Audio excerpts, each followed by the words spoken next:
All right, well, no time for chit-chat today, Devin. We've got some big news coming out of Israel, and that is that it appears that there is indeed a peace that has been reached, a deal to release the hostages, at least the living ones, and the deceased ones are to be found later, I suppose, because a lot of them, according to Hamas, are under rubble. Yeah. We had this impression that somehow, you know, the Hamas has this inventory log of where all the hostages are. And yes, we thought they were organized. yes, very organized. But it turns out that, surprise, surprise, they were kind of like all over Gaza in different homes and such. Oh, and, God. of course, a lot of those who had died under rubble one way or the other. So I actually wouldn't be surprised. I actually do believe that particular portion of Hamas in every other respect. I don't believe anything that they say. But here's the deal as we understand it, and it just happened today. So let's see. What do they say? This is being hailed as the biggest breakthrough in months between Israel and Hamas. Previous ceasefire and hostage exchanges were attempted, but nothing really happened. This time, it's different. This is the deal is only the first phase. Many critical long-term issues remain unresolved, such as governance of Gaza, disarmament of Hamas, and permanent ceasefire. Yeah. But I think it's a good sign. If that is the case, that it's not resolved, but the first phase is that they release the hostages, we give them back the 250 Palestinian prisoners who are serving, most of them are terrorists. Yeah. A lot of them serving lifelong sentences. But that will be, as much as I don't want to return one for them, nevertheless, that will be the first phase. I don't mind leaving the second phase undecided right now. This has to be approved by Israel's cabinet, and implementation must survive on-the-ground challenges. You also have guarantees from third-party guarantor nations like Egypt and Qatar, which would need to be essential to keep both sides faithful to the agreement. I don't know about that one either. Yeah. So it looks like we're going to see the release of all hostages. Thank God. The 28-point proposal that Trump had made said that it had to be within 72 hours of an agreement. Yeah. Now, I don't know why they're rushing all of a sudden, because they knew this is going to be happening. They might as well have started gathering people for the prospect of complying with the 72-hour demand. Right. But I guess they didn't think about that. You know this is going to happen. It's like if you want to buy a house, and you know the escrow is going to close a certain time, but it might be continued for later on. You still got to get the money ready. Right. Right. At some point, you don't scramble. Escrow is going to close now. Okay, let me get the $1 million to buy this $2 million property. Yeah. But, I mean, it's ridiculous. Yeah. So anyway, I God willing, this is going to go forward. I have a good feeling about this, that this phase will be implemented. Yeah. I know also that Israel gets to have a lot of say in terms of how they leave Gaza, certain portions of it. It's not all of Gaza. Right. So Israel has to leave Gaza. That's part of the deal? As part of the deal, but after the hostages are released. Yeah. And that's the thing, that for how long it's been, to think, thank God there are hostages still alive, but it's horrifying because how Israel would treat a prisoner versus how hostages over there are being treated, that someone has to have suffered so long in such a horrible way, is so sobering. Yes, sobering is a good word. Yeah. These remaining hostages will have been in Gaza as hostages for more than 2 years, just over 2 years. God. And it cannot do well to their psyche. We've seen some videos that Hamas proudly presented of them totally emaciated. Yeah. Even the ones that were released before were already very thin and problematically thin and disturbingly thin. The ones that we saw most recently, I think about a month ago, maybe 2 months ago, they were so emaciated, you would have thought that they were Holocaust survivors. Or the only thing differentiating them is that, one's in color and the other ones are black and white. Yeah. It's just awful. It's awful. Yeah. So the October 7th anniversary came and went yesterday. Yeah. And you would think that people would make a somber notice about that, and certainly Newsmax did, and certainly Fox News did, and a lot of other conservative outlets. But no, a lot of pro-Hamas protests just spread all over the globe, in New York and otherwise.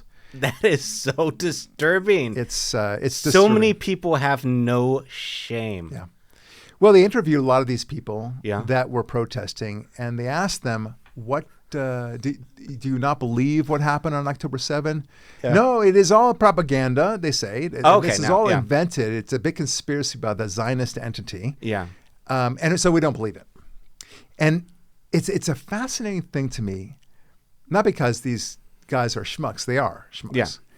But I think they really believe it. How about that? And people, I mean, we laugh at people who think the earth is flat. We laugh at people who think that there was no lunar landing. We laugh at people who think, I don't know, that the Rothschilds have taken over all of financial history in the world.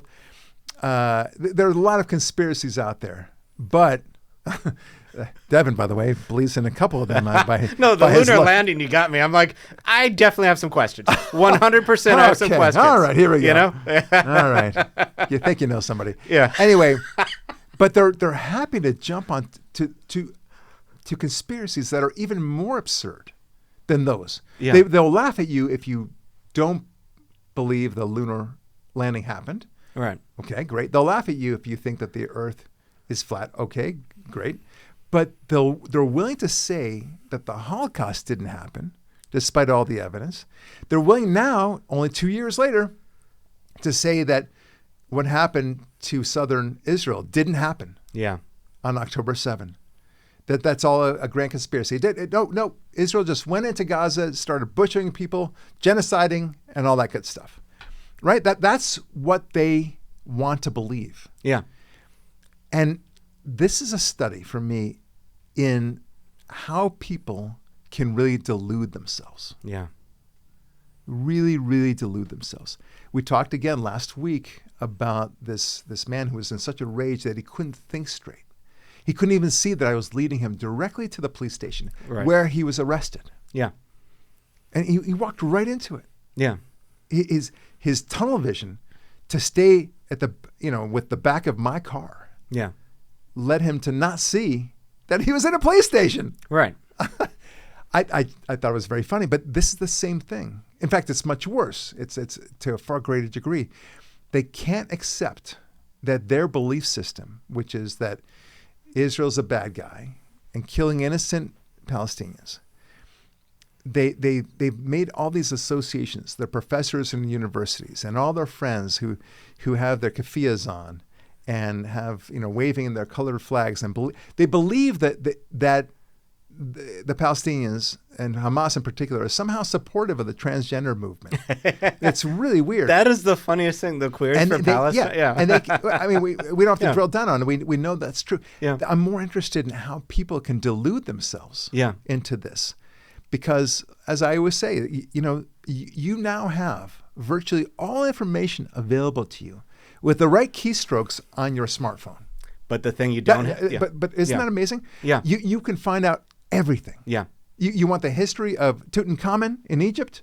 There it is. Boom. You want to know how old he was when he died? Right. Boom. There it is. You want to know what the Articles of Confederation said, during the Revolutionary days? Okay, here we go. Yeah. And you'll read it verbatim. It's going to be hard to dispute it. Right. But you have that with you all the time, and you can't bother checking to see whether there was, to look at the videos that Hamas themselves proudly presented to the universe. Right. And you don't want to admit that? I mean, they themselves said it.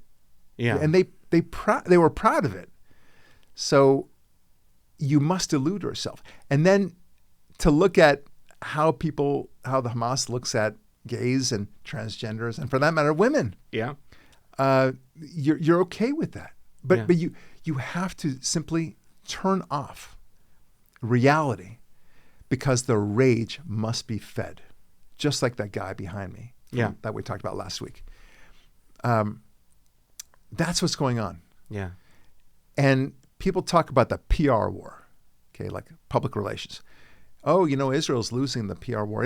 Too many people are against Israel in this. Israel needs to do something about this. Let me make this very clear. Israel will never win the PR war. Yeah. It is impossible for two very simple reasons.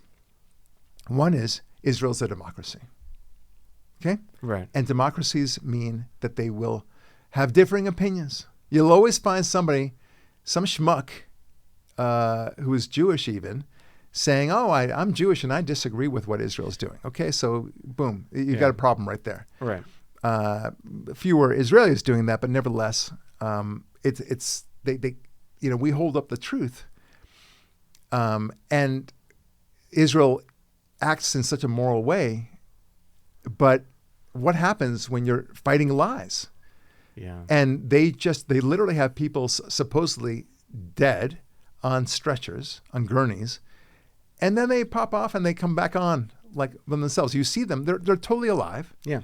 It's all a big fraud. They've lied thousands of times before, not just hundreds of times before or tens of times before, thousands of times before. They faked videos all the time. I mean, there's a famous one, I think it was in Jenin, where a father and a son were supposedly cornered by Israeli soldiers, and they were just trying to live. Yeah. It was all fraud. Right. There are so many frauds going on, and they do it because they know they can get away with it. Right. So that's very hard to defeat from a PR point of view. You can point it out, and Israel does point it out. Right. But as they say, a lie will travel halfway across the world while the truth is still getting its pants on. Right. Like when Israel supposedly bombed the hospital. Remember that? Oh, 500 people dead. It was all a big lie. Yeah. It was in fact a missile by the Palestinians themselves, by Hamas themselves. Right. But that didn't get any press until months later. So, it turned out it was Hamas after all, New York Times said. Next lie, please, that we can exploit. Right. So that's problem number one. Yeah. You cannot win that PR war. Yeah. A second, maybe more powerful reason is, well, let me ask you, and maybe I've asked you this before. How many Muslims are there in the world? What, 1.3 billion or something like that? 1.7 billion. That's and growing. Yep. Okay. Yeah. How many how many Christians are there in the world? I think, 2 billion, 3 billion, something like that? 2.5 billion. Okay. Yeah. Okay? And that's across Catholic, Christians, and everything else. Right. All right. How many Jews are there in the world? Keep in mind that there are 8 billion people on the planet. Isn't it like 20 million or something like that? 14 million, 20 million? 14 million. 14 million. Yeah. You knew the answer. Most people would say, oh, well, if Christians are 2.5, Muslims are 1.7, I assume that Jews are 1 billion, 1.9 billion, something like that. Yeah. That's what they would say. The people the Muslims are always talking about. There's got to be a lot of them, right? Right, of course. Yeah. 14 million. 14 and million. that's on a good day. That's when you have a good hair day. Yeah. Right? When everything is in line somehow. And this is counting Jews whose grandmother was Jewish. Right. And maybe their grandfather was Jewish. Maybe. Right. A very loose biological connection, but not actually practicing Jews. Yeah. If you're a Christian and you don't believe in the specifics of Christianity, that Jesus died for your sins, he rose from the dead, if you don't believe that, you're not a Christian. Right. Right? Not so with Judaism. Right. So a lot of Jews, although there are 14 million of us, even that number is not really a good number to go with. It's more like, I'd say, about 7 million, half of that, because who are actually people who believe in God, who are pro-Israel too. I mean, it's very interesting. So we're a very small group of people, tiny group of people. Anyway, going back to the PR war, you cannot win that war. No. When you're talking about, what is it? What's the ratio? 1,000 to 1? Yeah. It's insane. Yeah. No, it's more than 1,000 to 1, right? It's 1.3, 1,300 to 1. Yeah. It's an insane number. There's no way you can win that war. No. And a PR war. And we're trying to placate. Oh, let's hope that the world likes us now. Right. Yeah, there's nothing you can do as Israel or for that matter, Jews that will please the Muslim world, or for that matter, anyone who's anti-Israel or anti-Jewish at all. Nothing you can do. Right. You can look, because I'll talk about PR. Yeah. Okay? Israel is the first to go to any disaster area, earthquake, floods, I don't know, fire ravaging. They will send first responders before America in many cases. Right. When Haiti had a huge earthquake, Israel was there before America was, and America is a lot closer to Haiti. Right. We Israelis were there first. Right. And we help people out. We take in Palestinians and give them hospitals to heal in. Yeah. And then they decide to kill us. Right. Sinwar, that the guy, it was the commander of the October 7 attacks, Oh God. had been cured of his brain cancer. No way. Yeah, by an Israeli hospital. That is, I did not know that. You did not know, but that's one of many ironic tragedies. Yeah. Talk about being thankless, right? You might say that Sinwar was an ingrate. I know it's pretty harsh words these days, but yeah, maybe a little ungrateful. More than bit the hand that. More than bit hand, and it happened again recently. There is an article. In fact, I want to show it to you. Yeah. Of this woman who did exactly the same thing. A Gazan suicide bomber who attacked an Israeli hospital had the very hospital that had saved her life. So in the Sinwar situation, he just attacked Israel, right. but Israel, an Israeli hospital had saved his life. This woman, and it's a woman, attacked the same hospital that had saved her life. That is... I mean, you just can't make that stuff up. You would never think in 1,000 years to invent that story. Yeah, it's because you never want to paint somebody in this narrative that is that unlikable. Yeah. You don't want to have a character that's deplorable, as for lack of a better word, than that you would take that benefit away from so many other people that which you got. Right. But the point is that Israel helps Palestinians, Qatar citizens, Saudi Arabians, anybody who they truly have the concept of the Hippocratic Oath, which is, I don't care where you're from, I'm going to heal you. Right. That's my job. It doesn't matter if you're the enemy. Yeah. So this woman from Gaza twice received extensive life-saving care from Israel. Twice. Twice. Obtained her education in Israel. And then returned to blow up the hospital that saved her life. This is from PJ Media, by the way. My dear God. And she told an American journalist that she would attempt another terrorist attack in a heartbeat when she has the opportunity. She's not dead yet, right? She's been captured, but she'll be released eventually. Maybe through this prisoner exchange. And she'll do it again. Oh, God. So this is the blind rage that's going on. Yeah. You cannot win that PR war. Right. Israel does everything it freaking can. How much more of a PR can you give? We pulled out of Gaza in 2005 unilaterally for PR purposes. Right. Okay. We said, hey, look, we're not occupying it. Not that there was really an occupation, but now you can't say that we're occupying it. Right. It's yours. Behetzlacha, as we say. Go for it. God bless you in a cynical way. Go. And we gave them all sorts of infrastructure, including all sorts of greenhouses and hospitals and stuff. And they destroyed them just to stick it to Israel. You can't do that. Then we gave the Palestinians authority of the West Bank, right, and also Gaza when it was still under some degree of Israeli control. We gave them a lot of authority. We gave the Palestinian authority over the West Bank. They screwed that up too. More terrorist attacks than ever. Okay, we offered them exactly what they wanted 5 times, and each time they said no, and they followed it up with terrorist attacks. Yeah, they can't take yes for an answer. We pulled out of southern Lebanon in 2000. Yeah. So that the Lebanese and the Hezbollah couldn't say that we were occupying southern Lebanon. Yeah. We want to take that argument away from them. So what do? They moved forward closer to the border and shot closer. So much for the buffer zone, right? Right. Did that endear us to the rest of the world and say, wow, Israel, you're awesome. You do great things just unilaterally.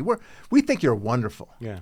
Now, those words will never emanate from any country other than America. Yeah. And even then, in America, they don't notice it. They say, it sucks that you have to do that. All right. And we released how many thousands of prisoners in exchange for one? Or for a couple? It's 1,026 prisoners for one man back, I think back in 2014. Right. Gilad Shalit. Yeah. And one of them was Sinwar, the mastermind of October 7. That's how. There's no good deed goes unpunished. Right. You put Israel as the definition of that. No matter what it does well, no matter how charitable it is, no matter how moral an army they are, when they go in and they send leaflets in, we're going to blow up this building. You might want to not be there when we do so. Yeah. Does Russia do that? No. When they blow up Ukrainian cities? Yeah. I think not. And then after that, the jets fly over that building and they drop what we call knock-knock bombs, which means they don't destroy the building. It just says, hey, this building, we're going to knock it down now. We're warning you again. So if you're still in this building, get out. Yeah. And they still blame Israel. Right. And, look, what do you do when the Gazan, I should say the Hamas Gazan Ministry of Health reports these fantastic numbers of 65,000 dead. It's a genocide. They use these words. People hear what they want to hear. Yeah. You could tell them all the good things I just mentioned, and it will go in one ear, out the other, because it doesn't matter to them. Right. They are impervious to good information about Israel. They will not hear it. Yeah. Once you understand that, then you understand there's no way that Israel can win the PR war. Right. Israel must do what it needs to do and just simply plug its fingers in its ears and just cut out the noise. Because we've done that game before, and it never has inured to our benefit. No matter how good we are, they'll say, you should have done more. The only time they'll be happy, and even then I don't think they'll remember it, is if Israel says, just take our whole country, and if it's okay with you, we'll just throw ourselves into the sea and drown ourselves. Yeah. Okay? That wouldn't be good enough for them. Of course not. No, you should come back, and we need to behead you and rape you like we did on October 7th. Right. They ran from us. Yeah, then we will respect you. Yeah. Okay? And even then, they wouldn't respect us. I mean, what can I say? That's the madness we're dealing with. Yeah. So much for the PR war. Right. Okay? We Jews and we Israelis and we Christians and we Americans need to cut that crap right out of the discussion. Yeah. It means nothing. Just stop it. Yeah. I hate arguing these basic points. It makes me angry to make these points. Yeah. But look, this is what happens when you don't have a sense of what history is. So look, they denied what was going on. But, most of them are liberals. Yeah. And that's what liberals do. They deny everything. Yeah. They deny that capitalism is the best thing that ever happened, right? They deny that Trump is really a fantastic president, making great things happen. They deny these horrible scandals, that some of that we'll hopefully talk about today. They deny that they were spying on Trump during the campaign, and now they're denying or trying to dismiss that, what's his name, Jack Smith? Jack Smith was eavesdropping, bugging conversations of at least 8 Republican senators. That should be illegal. Yes. Yeah. Now, supposedly other Democrats are, offended by this. They're even affronted by the whole situation. They think it's horrific. Okay, good for them. I'm glad that they're on board finally. But You think that the average liberal there is listening to that? No. Of course they're going to ignore it. Yeah. So why stop now? Right. Or why start now to paying attention to anything? This is no different than what's happening in Israel. What's happening in Israel and the PR crap that they deal with is just on steroids. Right. But you think Israel has a PR problem? Yes, it does. That will never be fixed. Republicans and conservatives also have a PR problem that will never be fixed. Yeah. Why? Because they invent crap, and we have to just respond with the truth. That is not a winning battle. Right. They said that the Trump, the whole Russian collusion thing was a total fraud. Yeah. The COVID, started from a wet market. That was a fraud. The Hunter Biden laptop, it's all the hallmarks of a Russian disinformation campaign. Virtually everything that comes out of their mouth is a lie. Yeah. But they believe it. They take it hook, line, and sinker. Right. That the murder of Charlie Kirk was conservative. Yeah. And that what Jimmy Kimmel said, that idiotic thing that he did on the show. Yeah. They are trying as hard as they can to say that it's anyone other than one of their own. Yeah. That killed Charlie Kirk. Right. Because Charlie wasn't conservative enough, Right. I guess. Yeah. What are we going to say? It's the same thing, and I think you're hitting it on the head, is that propaganda takes into account at the foundation that no matter what, Israel is evil. And everybody who ever gets into a conflict with Israel is a victim and is good because they don't believe in God, so they have to think they are good. They don't believe in sin because they think of opinion or point of view. So they have to think that someone else is bad, just like conservatives. No matter what, if the Russian hoax wasn't true, but something else was there, he did something else bad because he's bad and we're good. So we're not capable, not God. Right. Us. That's right. So we're not capable of doing bad, not sin, them. Right. And that's where the mix is. And that's why I think your message and your mission is so important, that there is a God, because there's the greatest, the only good right there. And when you have that, then you have sin, which is the only bad. And you lose that distinction of, oh, I'm good and everyone on my side is good, and they're bad and everyone on their side is bad. Right on. Oh, well said. Yeah. Well said. Look, and this actually brings up the topic, because we will have later on in our podcast today, we'll have a guest, Alex Wurmbrand. He is the grandson of Richard Wurmbrand, who was a dissident in Romania, communist Romania, and as a Christian, he fought against his captors and resisted their tortures and the horrific life they had to deal with. So I'll let him tell in his own story, of course, what happened there. It is just an amazing story that he has. Yeah. And yes, God is important. That is the key, both in his story. But we'll talk to him later on in this podcast.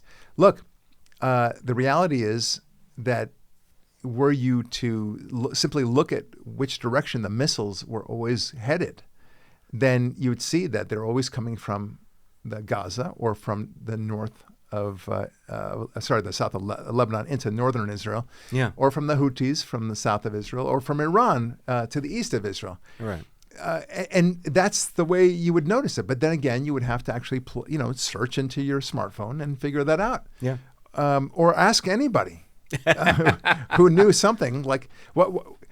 This is what befuddles you and me. But they're not interested in that information. Not at all. No. Because they don't want to believe in God. Right. It is. Let me make this very clear. Belief in God or non-belief in God is not the same as simply saying, well, I like cauliflower versus broccoli. Yeah. Okay? I like both of those, by the way. But it's not like that. Yeah. Where, you can go cauliflower or broccoli, or maybe you like the Falcons versus the 49ers. Right. Okay, well, I used to like the 49ers, now I like the Falcons. Right. P.S. I don't really care for the Falcons, but that's another story. Okay. But let's say you did that. Okay, it doesn't change your life. Right. Maybe there was a trade from the 49ers to the Falcons, and now you want to follow that guy. Okay. It's not the same. Yeah. Belief or not belief in God is not like that. If you do not believe in God, you live in a life where there is no accountability. Yeah. Really, that's the base. There's no truth. There's no need for justice. There's no need to have kids. There's no need for preparing for the future. All you have to do is be a narcissist. Yeah. And just take care of your own needs, sex it up, booze it up, gamble away, make sure that you die without, not having given all your money away by spending it to booze or whatever. Okay? Right. That's what you should do as an atheist. I don't see any argument that an atheist could give me to say why he should give to his children, if he has any children, to give to any cause. What does it matter? It was all random in the first place, and you'll go into nothingness when you die. Yeah. So do that. But if you do believe in God and you discover God, then the whole world changes on you. Yeah. You are suddenly accountable. Right. And that happened to me when I converted from being an atheist to a true God-believing soul. Yeah. I know that there's a God. And it was really hard for me. Yeah. I had to change everything in my life. Not that I was a criminal or a liar, but I knew I was capable of it. Yeah. The only thing that held me back was a sense, I now believe what held me back was this overwhelming conscience that would hold me back. Which is the theme in many books like Dostoevsky and even Woody Allen's Crimes and Misdemeanors, one of my favorite movies. Yeah. There's always that voice that tells you. So, but isn't it better simply to acknowledge that God is behind that voice? Right. And then to be accountable and then to search him out. That's the problem with these people. Going back to the pro-Hamas sympathizers, I'm not even talking about the Muslims. I'm talking about the idiots at the universities and otherwise. They have to hate Israel. Yeah. And while they're at it, they have to hate God, Jews, and Christians. Yeah. And America, why not? Yeah. They have to. Because that's the only way that they can deal with it. They have to wallow in their rage and let the rage take over their brain. That's what's going on. It's a form of zombieism.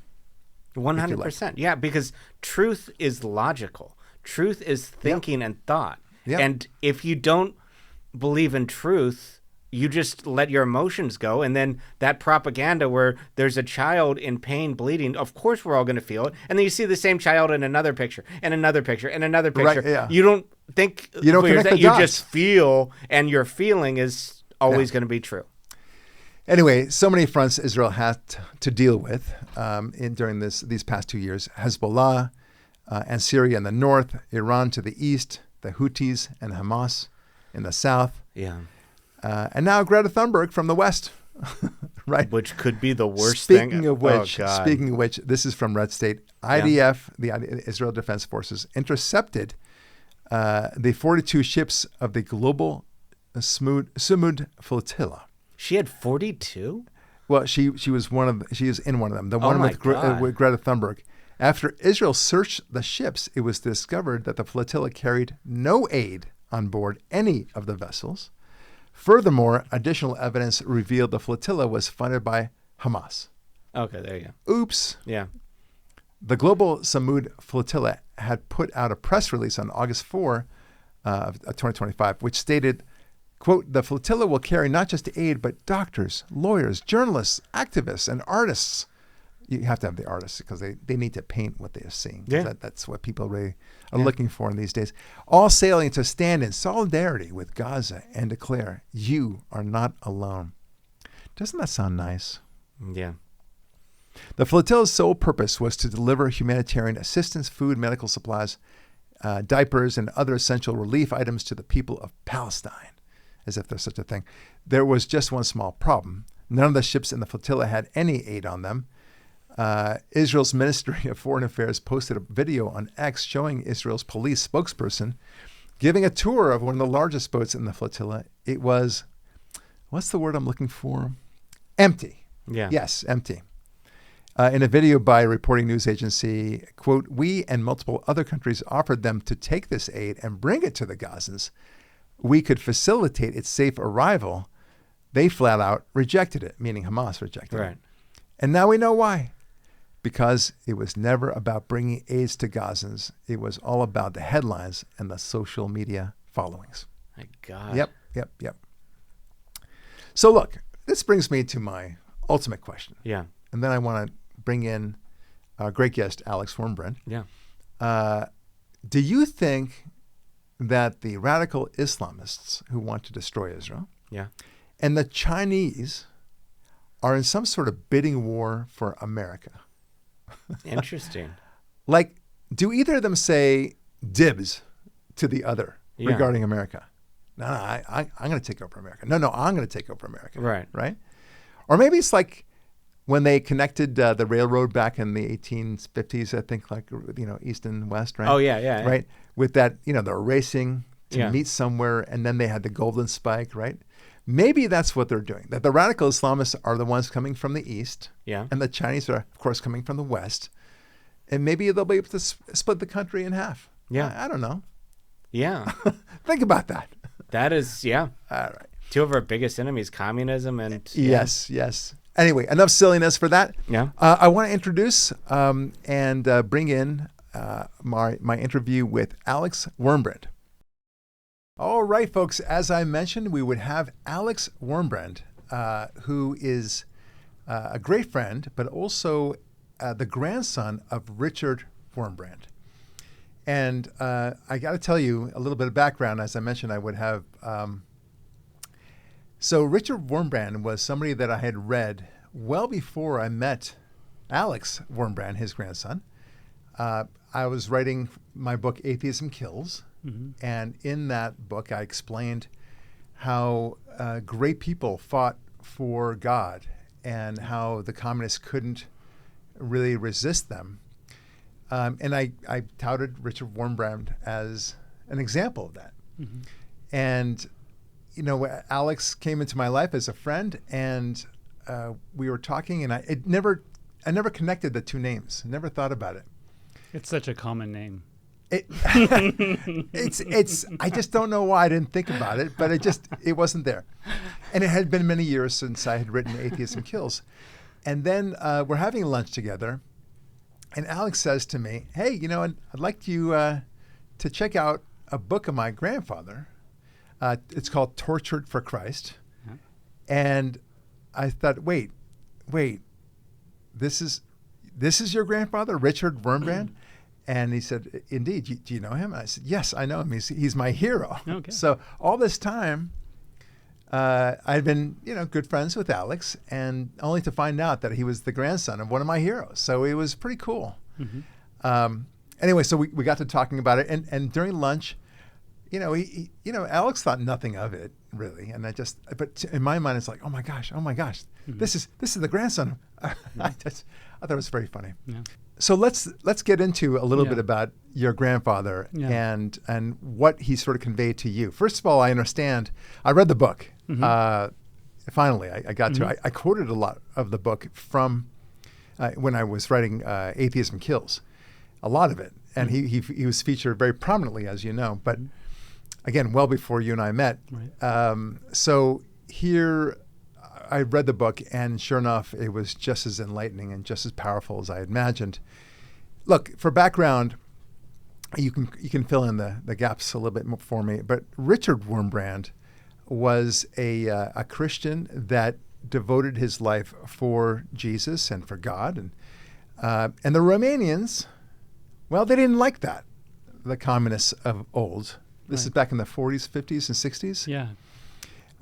And they decided that to silence Richard, they would throw him in jail on trumped-up charges, of course, always as is the case, along with many other Christians. And I believe Richard was imprisoned for 8 years the first time. Right. And then he gets right out, and he says, okay, back to proselytizing and back to talking about God. Yeah. And then promptly, shortly after that, he was thrown back in prison again. Am I missing something? Maybe I'm sure I'm missing some details. I think you've got a really good grasp of his life. And I think what's important is when we say prison in the United States, we think, okay, prison, there, your family can come visit you, and then there's a yard, and there's time that you can, use weights and play basketball, and then there's a nice cafeteria and hot meals and things like that and hot showers. Right. But prison in Romania is nothing like what we think of prison here. It's not the Disneyland that we know and love. Absolutely not. It's not Orange is the New Black. Exactly.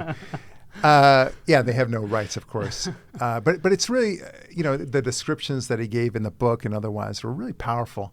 Among them, and very disturbingly. So, in fact, it's so disturbing that I want to warn adults, if they have kids listening to this, to maybe skip 3 minutes. How about that? So, what I remember very vividly from your grandfather's description is that they would actually crucify people in the Romanian prisons, keeping them alive. And they would have other Christians below them, and the people who were on the crosses would relieve themselves on the Christians below. Am I right? As horrible as you can imagine things happening to humans, that was happening in prison. Right. And in my grandfather's, he's written many books, and he goes into a lot of the things that happened in prison, from different kinds of torture and starvation and solitary confinement, times of extreme cold, times of extreme heat, prisoners being for long periods of time in water. And then he also wrote that there was something so horrifying and unimaginable that he can't even write about it and think about it. And even later in life, he would wake up screaming, literally. And so it takes a real toll on a human. And yet, well, yes, okay. Yeah. And yet he still exhibits such joy in his writing. Joy, a love of God for Jesus, and such passion and power in his voice, not accepting the demands of his torturers. Now, things are so bad there that to hear, what I just described, and I'm going to describe another thing that, again, you might want to keep the kids away from. That is so bad, the putting people on crosses and having them relieve themselves to people below, that it's hard to imagine what could be worse than that.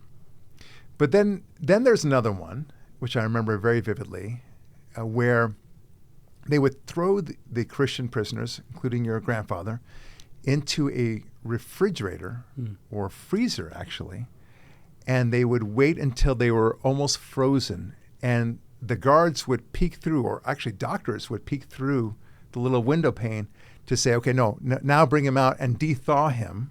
Yeah.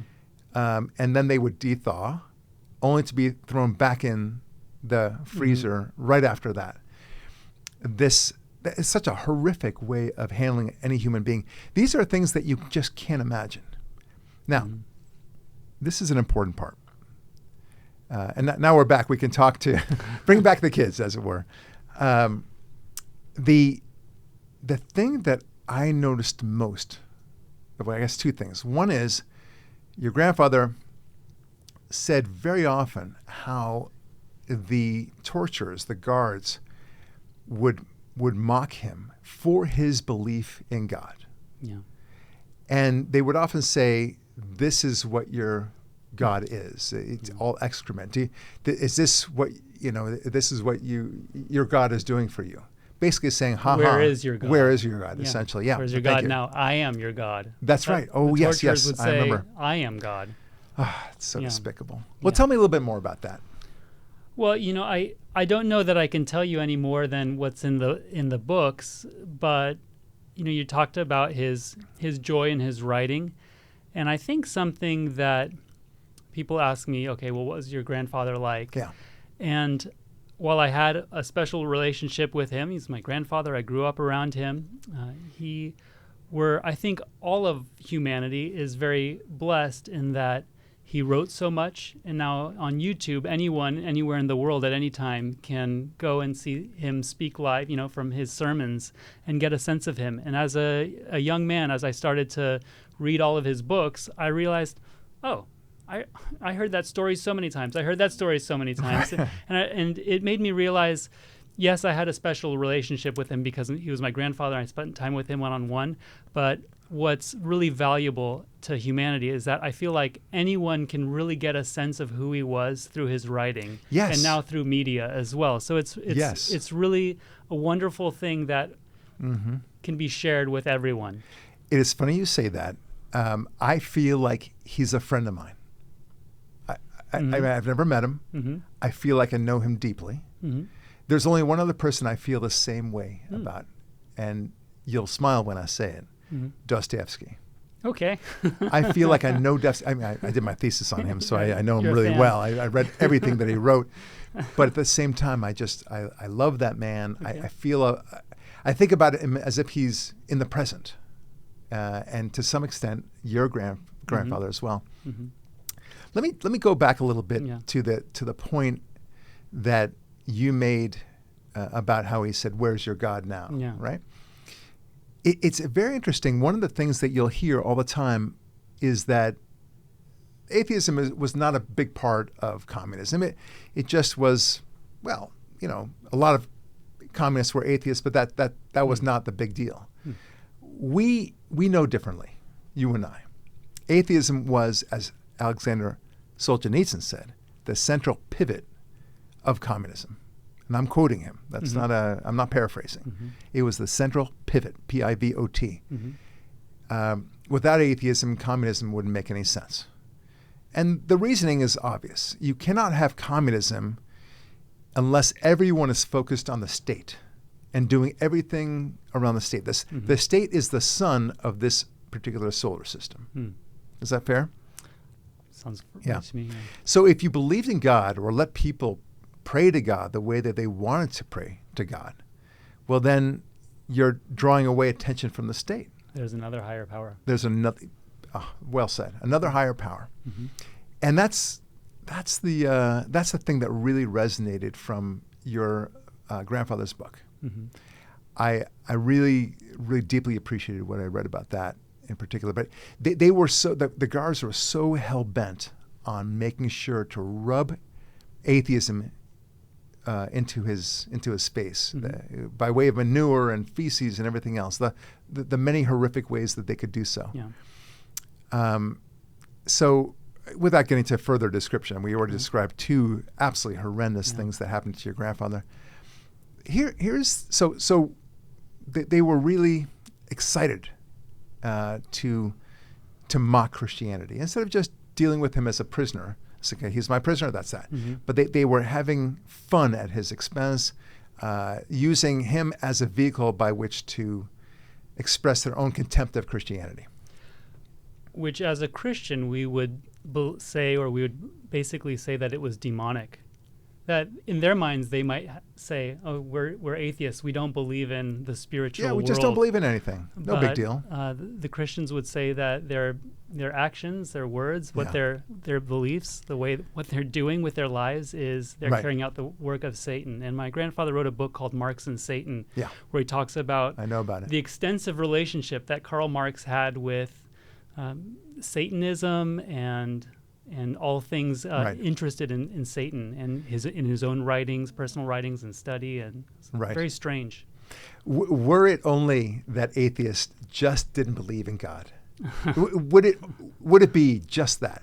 That would be fine. We could deal with that. But instead, they have to throw it in your face. They have to prove to you that your God is nonsensical, whether it's Judaism or Christianity, and they want to prove a point of some kind. They have to prove it to themselves.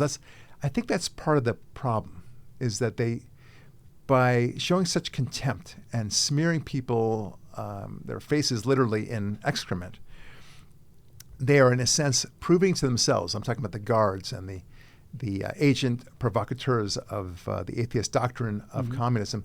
They're in many ways proving to themselves that there is no God. And I think also atheism kills, atheism lies. Right. If there's no God and there's no morality, then there's no recourse for lying. Right. And so whatever is by any means necessary to carry out whatever they want to carry out. Right. Yeah, we hear that today, right? What is your truth? Oh, here's my truth. It's like what kind of clothing? What color do you like to wear? That's what truth is. Very frightening. Here's another aspect that comes out from your grandfather's books. He would always pray for his guards. And what was very interesting is that I think he actually had spies, Christian spies, pretending to be guards at some point. who eventually also converted while they were guards at some point. And what he would do is he would make it clear to the guards. They got the sense that, look, I'm praying for you, buddy. And what a shame it is that you're leading the life that you're leading. But you'll get it. I wish upon you seeing the light of God. Yeah. Right?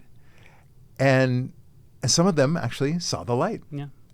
I love that about him, because what he did is he demurred to fear. He didn't accept it.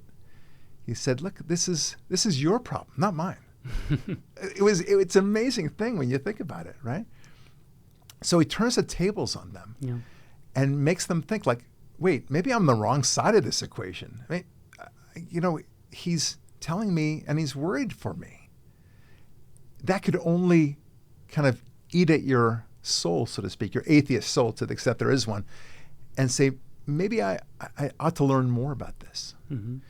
Because they're seeing how strong Christians like your grandfather was, and among others, who are constantly proselytizing, notwithstanding the horrific stuff they were going through. Yeah. What do you say about that? I mean, because I think it was very powerful, the proselytizing, and they actually changed a lot of guards. Yeah, I don't know the exact number of guards. I don't know that my grandfather really spelled it out, but I think I was thinking a lot about my grandfather this last week as I was getting ready for this, and years ago I read a short article about the Navy SEALs. Yeah. And a SEAL was talking about what it takes to become a Navy SEAL. And he was saying that, everyone thinks it's the strongest guys that make it through the training process. And he was saying, no, it's not the strongest guys, because they have guys who are weightlifters and professional athletes and Olympians and actors and going through SEAL training, and they drop out. And in the end, it's the people who can withstand the most pain that become Navy SEALs. Interesting. Now, in my grandfather's case, you might think, okay, well, then he was just a person who could just withstand the most pain. But I don't think that's it. The Christians, the people who are able to withstand all of these tortures for years and live to tell the tale, I think what we're seeing is the supernatural power of God living through them. Yeah. And there's a verse in Philippians where the Apostle Paul says, I can do all things through Christ, which strengthens me, or who strengthens me. And so it's tough to wrap our heads around it. It's like saying, well, explain Mozart to me. Was he just a good pianist? It's a little bit more than that. And I think it's a lot more than just my grandfather could withstand pain. I think we're seeing God working in a supernatural way through him to be able to love his enemies and to be able to even relate to them, try to relate to them. And then through thousands, if not hundreds of thousands of Christians throughout the communist world who have suffered and even suffer today. Yeah, that's so true. One of the things you were talking about withstanding pain, I thought you were going to say, and I'm sure this is part of it, that they did not have fear. And for sure, your grandfather, I mean, from reading the books, he was not afraid. He was ready to withstand the pain. I don't think he ever expressed fear. Well, he talked a lot about how in the Bible, from Old Testament through New, he was a great student of the Bible, and he was very well read. And he wasn't formally educated, but he spoke many languages and was an avid reader of Dostoevsky as well. And he always, good man. Yeah, he always said how in the Bible it says in so many words, "Do not fear," 366 times. Yeah, it's the most repeated phrase in the Torah. Right, and the Bible, and also in the New Testament, right? Yeah. So I don't think it's. I think I would be exaggerating if I said, oh, my grandfather was never afraid. He's a man like you and me. He doesn't like pain any more than you and I do. Right. And, he was a very normal man after prison, Right. And he liked comfort just like you and I do. But I think that, he took the Bible really seriously. And so when God said, do not fear, he really worked on that and tried to trust God. Yeah. Oh, it's not like he liked the punishment, I'm sure, or the torture. Of course not. No, but he was able to say, all right, here we go. Yeah. We're going to get through this, and these monsters, it's their problem, not mine. Yeah. And what comfort he must have had in knowing that God was with him throughout this time. And I believe 100% that he was. and his faith in Jesus. And I love the story. Yeah.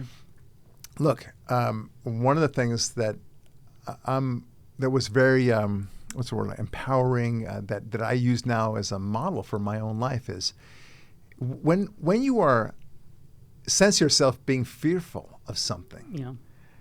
First of all, what he went through makes anything that you're going through pale in comparison. Right. That's goes without saying. Yeah. Sometimes I'm worried that this guy. We talked last week about some guy that chased me and my daughter in our car. Wow. And it was just trying to harass us. And I will say that I was not afraid at all. I just knew that everything was going to be okay, and I knew that God was looking after us, and I was told not to be afraid, so I wasn't. And it gave me clarity of thought to just lead him to the police station. Wow. In which he stupidly went into the police station, and I got him arrested.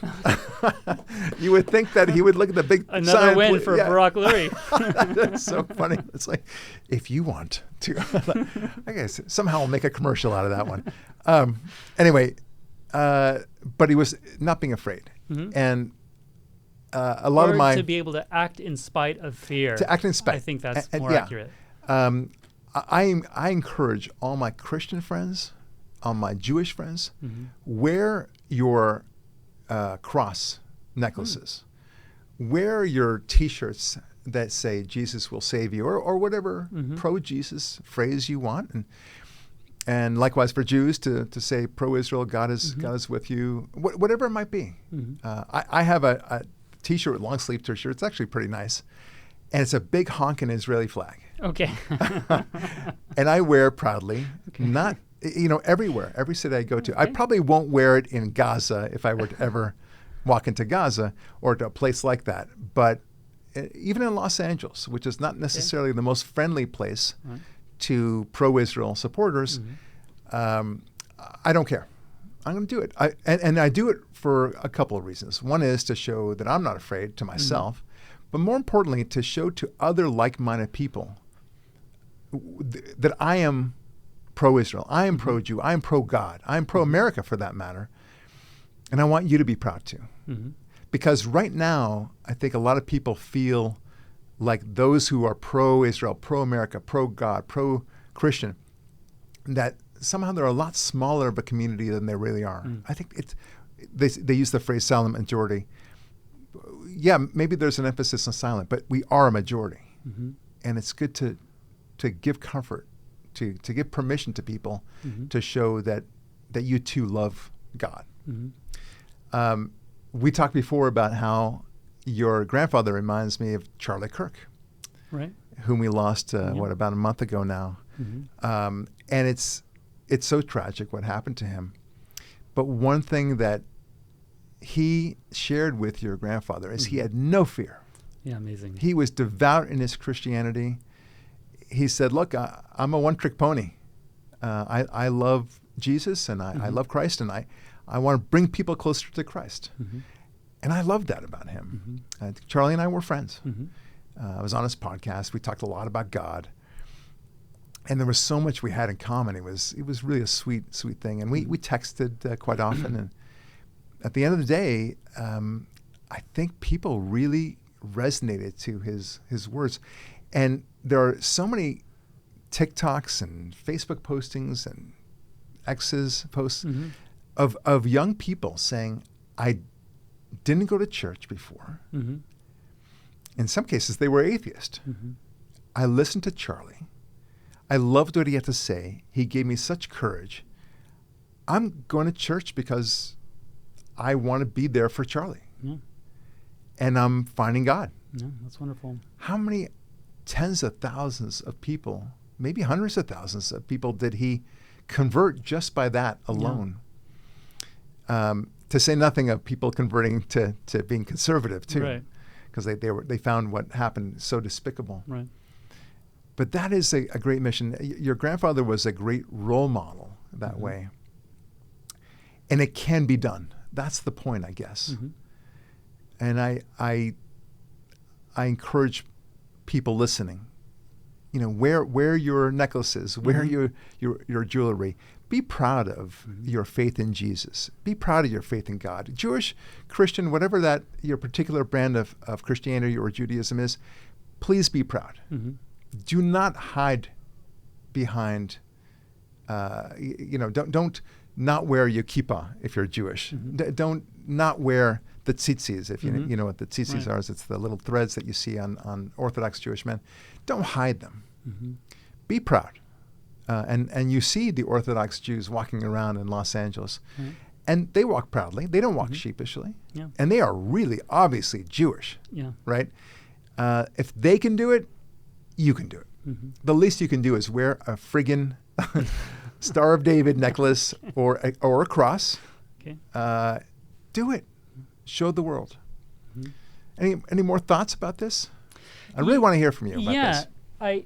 I was listening to the Dennis Prager show years ago, and I think it was at the Happiness Hour. Yeah. And it was a man probably in his 40s, 50s calling in, talking about his parents who had gone through the Holocaust. Yeah. And so he talked about how whenever, he was having some sort of a challenge, his parents would say, well, at least, it's not like concentration camp, something like that. For sure. And, at a certain point, he said to his parents, Dad, I'm sorry I don't have a concentration camp to go to. Oh, man. But this is tough. I'm still having a hard time here. And I know. I agree with you that it's having, my grandfather or other examples, other heroes of the faith or, political heroes that have been willing to put everything on the line. Right. It's good to be able to think about them. And I think the challenge in daily life here in America is to remember when you're going through a challenge like... Ooh, I like that. Yeah, to figure out how to remind yourself when you're going through a challenge. This is tough, yes, but it's not quite as tough as what these other people went through. And if they can do it, with God's help, I can probably get through this, whatever it is I'm going through. Oh, so true. I mean, the things that people complain about today, you just want to smack your forehead and say, how can you not realize how good you have it and how grateful you should be to God and Jesus? Really, what a world we live in. Thank you for being here, first of all. And I want everyone to adopt Alex's grandfather as their own grandfather. Please do.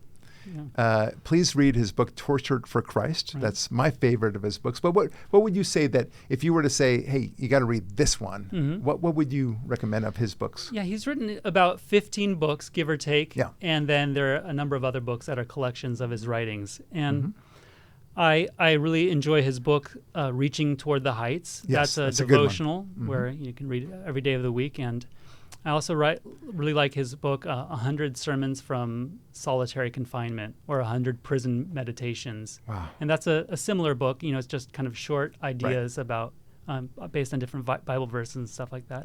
And I encourage all your listeners to go to richardwurmbrandfoundation.com. Okay.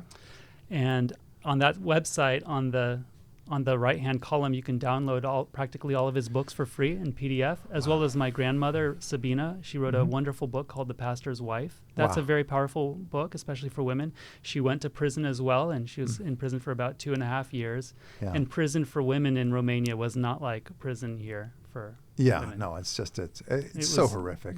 Medieval What's going on? Dungeon, Listen, Alex Wurmbrand, thank you so much for being here on the Barak Lurie podcast. It is a blessing to know you and a blessing to have you on our show. Pleasure's mine. Thank you very much. Yeah, thanks for having me. All right.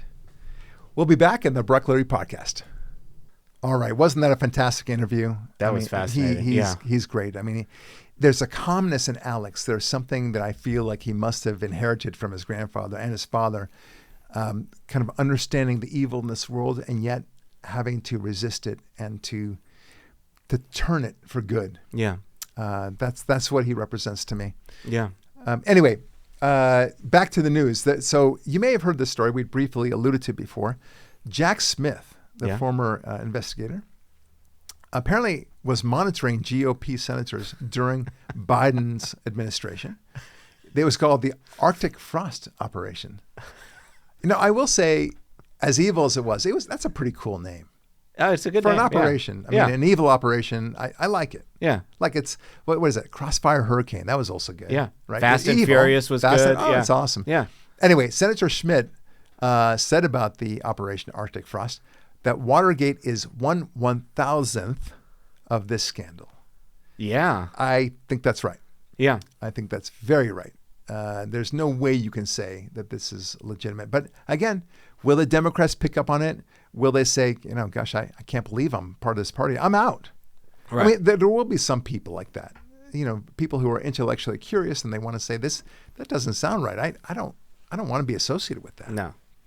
Anyway, did you hear also about this guy, Jay Jones, who was running? Still is running, I believe, as we speak, for the Virginia Attorney General spot. Yeah. And he apparently texted that he wanted bullets in the heads of the then House Speaker Todd Gilbert, who was a Republican.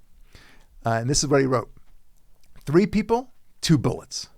Gilbert, Hitler, and Pol Pot. Gilbert gets 2 bullets to the head. Get it?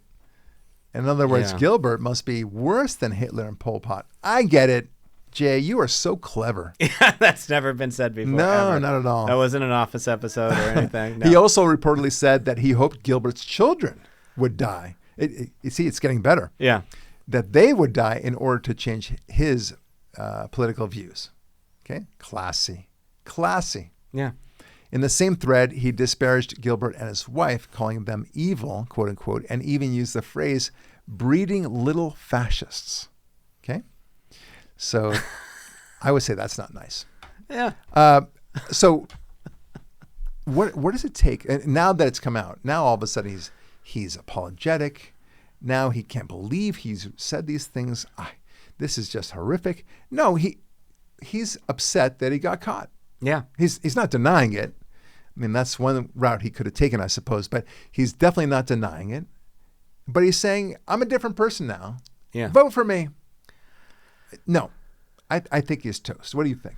I think he's, I don't know, like a Democrat, the children thing. I don't think Democrats mind killing children, with the abortion, but I think isn't he running for AG too? Like, yeah, Attorney General. It's a bad look for an attorney general that's going to be so pro criminality. Well, that's your opinion. I think some people might say it's a good look. Yeah. Anyway, of course, no, you're right. It's a horrific look, and I just don't see how he's going to win this election. Yeah. And maybe in a place like New York City, he could get by with that crap and still survive the campaign. But this is Virginia. Tends to be a purple state, sometimes a blue state. I get it, but I think this will be enough to tilt the campaign against him. I sure hope so. Yeah. Okay, separate story, but very important.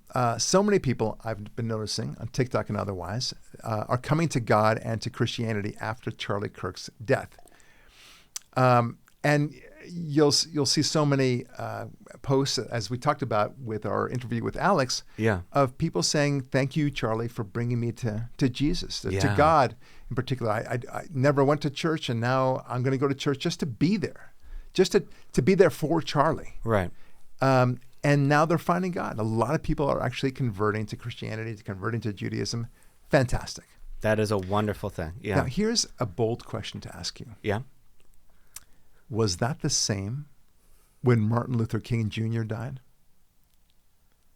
Did people say, I've discovered Jesus or God where I didn't have him before? Honestly, I I don't think they did. No. You'd hear about it more if that did happen. That would be an aspect of Martin Luther King Jr.'s life. And again, let me make this clear. I respect him. I think he was a great man. He really did advance civil rights. Okay, great. Right. But I don't know that he caused people to say, you know what, I think I believe in God now. No. That's what Charlie did so well. And he brought people closer to God. He did. And just like we talked before, Alex's grandfather, Richard, would pray for the guards, and he let them know, and there was no fear in him. And I think there was that aspect of Charlie as well. Yeah. Although Charlie, thank God, never had to go through the gulag thing or the horrendous prisons that Alex's grandfather did. But amazing, right? Yeah. this might be one of his best legacies, Charlie's. I don't think now in hindsight, and I do believe he's seeing what's happening. I think one of the things that he could take great solace in is that his voice, his demeanor, his love of God, his outspoken love of God has really changed people. Yeah. And what a blessing that is to the world. Yeah. All right. More crazy stories to talk about. Yeah. This is a video I'd like you to hear. This is from the Teachers Union, apparently encouraging educators who might be illegal on how to avoid ICE. Oh, God. Okay. Just, you think it may not be a big deal, but in fact, here you go. Knew their rights and knew they didn't have to let ICE in. ICE went away, and so this can make all the difference in the world. So rights are, if ICE comes to the home, you do not have to open the door. In fact, you should not open the door. I asked the question during one of the trainings, if you open the door but leave the chain on, is that considered opening the door or leaving it shut? And I was told that could be interpreted as allowing ICE in, and so you should keep the door closed, remain silent, say, I plead the fifth, and choose to remain silent. Okay. So, by the way, she's wrong on that. I plead the fifth. I mean, you can be silent, Mirandized and all that stuff. But no, that's not so. But the fact is, she is loving this education of people. These people are in rage mode again. Right. They don't see that they're actually violating the law. They're encouraging criminal behavior. Yeah. Because you are actually giving comfort to criminals. Aiding and abetting. Aiding and abetting. That's the phrase. Thank you. And this was also shared by your girlfriend, Alexandria Ocasio-Cortez. She does that, yeah. She will do that. And she presents this in a very proud fashion. Yeah. Pathetic, really. But that's what's going on, is that people are feeling like this is part of their resistance. Yeah. And that makes them feel important. The resistance itself, this concept of resisting, is like their God. Yeah. Okay, it gives them, again, a sense of purpose. Yeah. They don't have any other purpose in their life because they don't have God. They don't have Jesus. Yeah. They have only this concept that I've got to do something important. Yeah. And never mind that nobody is, that everyone's violating the law. It's just important. And the reason why they feel like they can do this is because everyone else seems to be doing it. Yeah. And they're being encouraged by the higher-ups to resist ICE. Right. And for that matter, police stuff as well. So they feel very important in the process. Never underestimate the ability of people to feel, and the need of people to feel relevant in their lives. Because that's what God gives us, a sense that we must have relevance in our lives. And I put it to you, the only way to do that is through God. When you don't have God, of course, then you're going to try to find relevance elsewhere, even when all the factors outside, like I said, all the information you can get right there on your smartphone will tell you that you're doing the wrong thing. Right. Whether it's supporting Gaza, Hamas, or supporting resistance to the ICE officers, you are going to get in trouble. Yeah. Okay. So, but don't worry, your Chicago mayor has just signed an order creating an ICE-free zone in Chicago. You know what? That's genius. Yep. Just genius. No one else thought of it. He was the first one.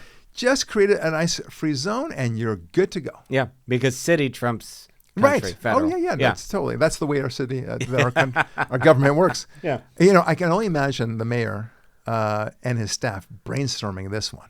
Right, I know. Why don't we create an ICE-free zone? I love it, Charlie. This is why I pay you the big bucks. Yep. Yeah, and he probably does, like millions of dollars. For sure. Yeah. Oh, yeah, that's a good point. Yeah. That's why he steals. But anyway, it's really very funny. Yeah.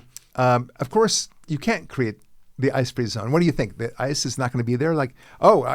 Guys, I guess we can't go in there because this is the ICE-free zone. There's a sign that says right there, no ICE officers. Thank you very much. Get the heck out of here. Yeah.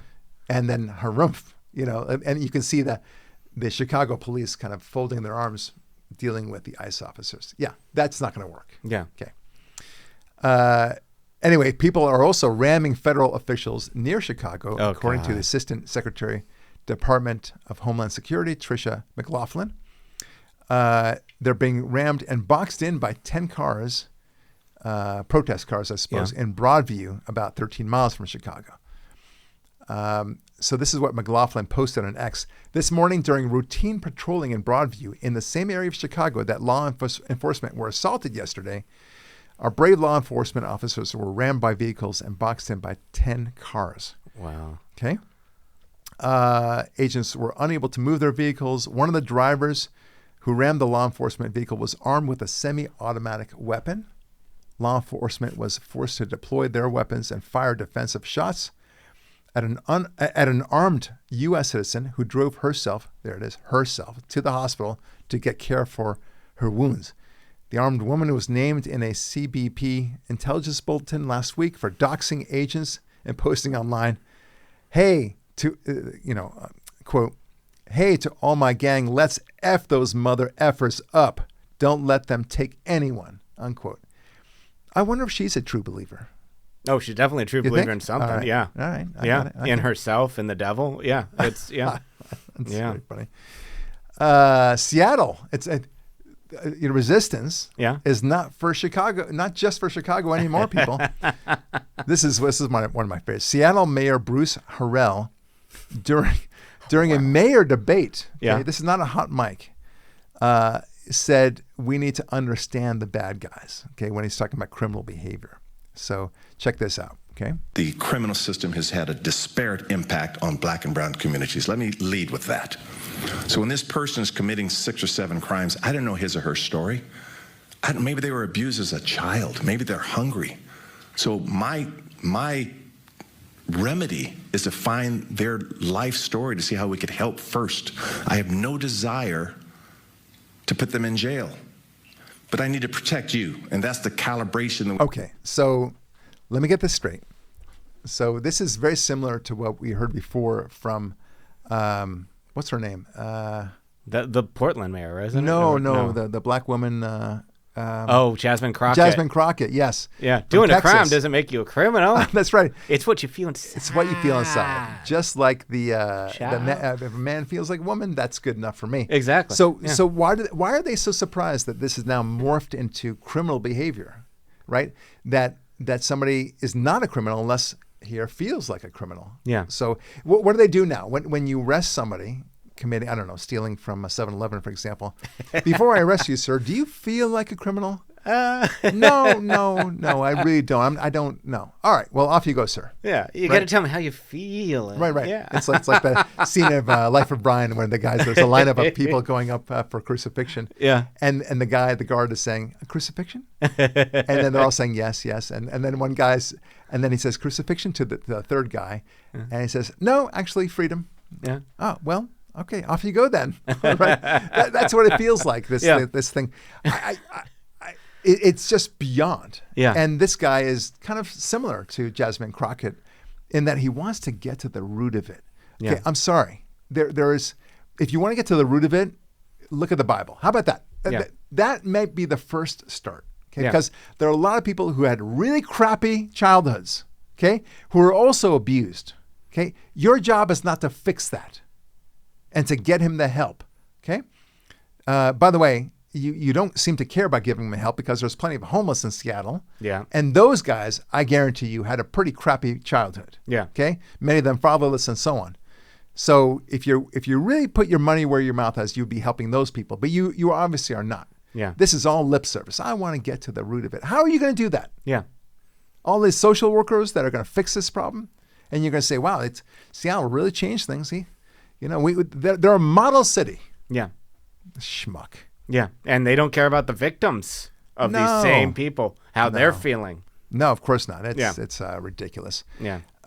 They are. It's kind of a lesser form of the rage that we've been talking about. Yeah. Where they can't see any logic whatsoever, and nobody's listening to them. This is part of the reason why I think the Democrats lost in 2024. Yeah. Is because they felt they couldn't see that the whole country was really angry. Yeah.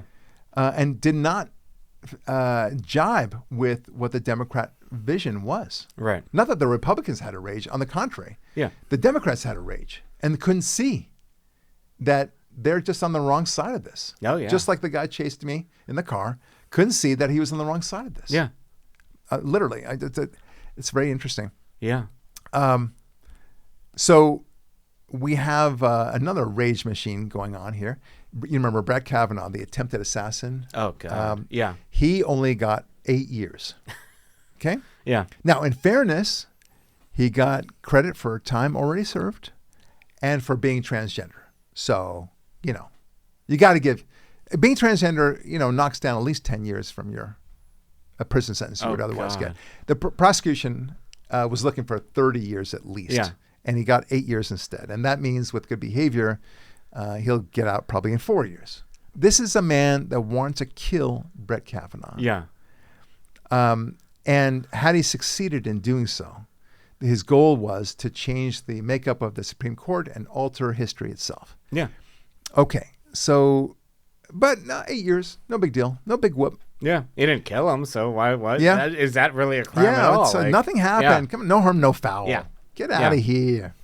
And not only that, but, he did call police himself and admitted that he was the one who did it. Okay, that's something. Yeah. I'd take off 2 years from the 30-year sentence that he should have gotten. Yeah. That's what I would say. And he felt really, really bad about it. Boy, oh boy, he feels super bad. Yeah. Whew. Prison time can't do to me what I'm already doing to myself. Yep. Yeah. That's what he's saying. So that really, this is how transgenderism has infected our society. Yeah. That it has become an excuse to do evil things. So do you think that this is going to encourage people to plead transgenderism? Right? You can plead the fifth. We heard that from somebody else. Right? Don't say anything, but then plead the fifth, but don't say anything. Yeah. Plead the transgender. Yeah. That's your new defense. I am transgender, the fifth of transgender. Fantastic idea. Oh, yeah. It was right. Okay, I'm going to leave you with this one story.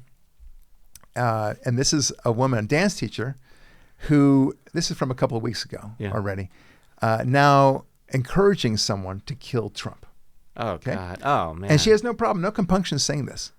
But she can't do it because she's a dance teacher, you see. Yeah. So I guess she considers herself one of those essential workers, I guess. Right. Right? All right, so take a listen to this. It's worth hearing. All right, guys, we're about 6 weeks in. Who's going to do it? Who's going to take one for the team and do it? And I'm not going to say what it is, because I know that you know that I know what we're all thinking. Who's going to do it? It can't be me. I'm a dance teacher. I got things to do. But somebody's got to do it. Someone's got to take one for the team. Because we're 6 weeks in. I can't do 4 more years of this, guys. My God, that's elitist. Yeah. Isn't it amazing? That's a great point. Yeah. That is just pure elitism. I can't do it because I am a dance teacher. That's right. I need to find some loser who has no job, and you should do it. Yeah, or why don't you teach the whole world to express their rage against Trump in dance? That actually could be some fun dance. Dance the night Let's away. Get it out of our system with dance, like Footloose. God. God, it's ridiculous. Yeah. Look, folks, we are living in a time of rage. Yeah. And that's really the essence of it. We've really come upon a very important theme throughout these past few weeks. We've seen it time and time again. It explains what's happening in America. We call it Trump derangement syndrome, right?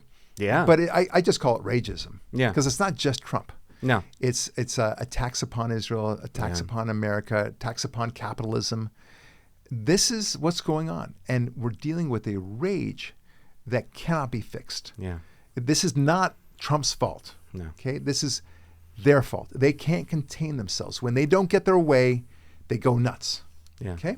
They are no different than the guy who harassed me and engaged in road rage because he thought he was so right and he could do whatever he damned well pleased. Yeah. Never mind that. First of all, that I was in the right about this, but even if I wasn't, it's a goddamn mistake, at best. Yeah. But they feel so entitled, like you said, they're elitist about it. Yeah. They get to do whatever they feel like doing because they're so angry. Yeah. And if that means preventing people from coming on campuses, preventing Jewish students from going to classes because they're Jewish. God, they did that, yeah. Yeah. Proclaiming all of Israel to be a war nation, a war criminal nation. Yeah. All soldiers of the IDF to be war criminals. It's weird. They cannot think straight. Yeah. But you can only think straight with God. That's it. Yeah. This is the inevitable result. When you truly have no God in your life, you will engage in thoughts and actions like this woman, this crazy woman. Okay? Guaranteed she's an atheist. Yeah. Or that she certainly has no God in her life, whether she identifies as an atheist or not. Right. Okay? There's that word again. All right, folks, let's take a lesson. Let's understand that there is no PR war to be won. And in a way that's liberating, because it means you just got to do what you've got to do. Don't worry about what the rest of the world is thinking. And it's not just from Israel's point of view. It's from your own personal point of view. Whatever you are facing and concerns that you think about the world, what the world is thinking about you, your friends, your neighbors, whatever, even relatives, if you are doing the right thing and you know you're doing the right thing, follow through with it. Don't give a damn about what other people think. Just do the right thing. May Israel do so. May Christians do so. May Jews do so. May America do so. And we might be on the right track. This is Barak Lurie signing off, saying God bless, be strong, and we'll talk with you next week.